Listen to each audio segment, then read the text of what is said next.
हैं, चाहे matrimonial cases हों, चाहे पारिवारिक हों, चाहे लैंड डिस्प्यूट्स को लेके हों, चाहे कॉन्ट्रैक्चुअल हों, इतने मसले आए हैं जहां पर एक सिविल जो लायबिलिटी थी और जो सिविल कोर्ट में जानी चाहिए, जिसके अपने कॉन्सिक्वेंसेस होते हैं, उनको क्रिमिनल कलर देके, फौजदारी का कलर देके FIRs फाइल तमाम सारी हो गई हैं। सुप्रीम कोर्ट का हाल के दिनों में, और मैं आपसे कहूँगा अभी हाल में 3 सितंबर को एक बहुत ही महत्वपूर्ण फैसला आया है। अब हाई कोर्ट को प्रिलिमिनरी स्टेज में इस बात को देखना होगा कि सिविल लायबिलिटी बनती है कि क्रिमिनल लायबिलिटी बनती है on the face of it. Supreme court ने बहुत ही इम्पॉर्टेंट व्यवस्था है ये क्वेश्चन के क्षेत्र में, कहा कि आप इसमें 4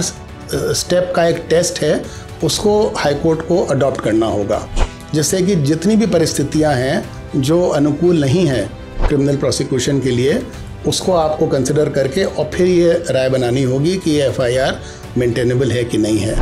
तो पहले उसमें यह था कि आपको देखना होगा कि FIR क्रिमिनल कंप्लेंट कोई भी ऑफेंस डिस्क्लोज करती है कि नहीं है, या वो FIR प्रोसीडिंग रिटेलिएशन में है, काउंटर ब्लास्ट में है, कोई दुर्भावना से करी गई है। ये आपको प्राइमा फेसाई देखना होगा शुरू की स्टेज में ही। दूसरा और बहुत महत्वपूर्ण, ये देखना होगा कि इसेंशियली ये जो मसला है ये सिविल डिस्प्यूट तो नहीं है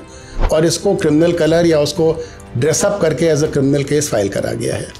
तीसरा, आपको ये देखना पड़ेगा कि ये जो क्रिमिनल प्रोसेस आपने शुरू करा है ये किसी तरह से मैलिशियसली तो नहीं इन्वोक करा गया है, किसी ऐसी भावना से जिसमें मैलिस हो या दुर्भावना हो, और ये अब्यूज ऑफ प्रोसेस तो नहीं है और हैरेस करने के लिए तो नहीं है, वो चीज़ देखनी होगी। और चौथा और सबसे ज़रूरी ये भी देखना होगा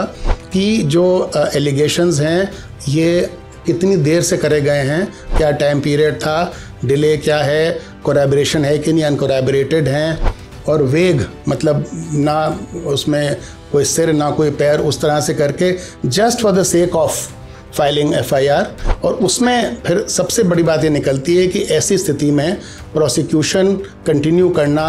इनजस्टिस होगा या नहीं। तो उनका ये मानना था कि इसी स्टेज पे आपको ये फैक्टर्स हाई कोर्ट को देखने हैं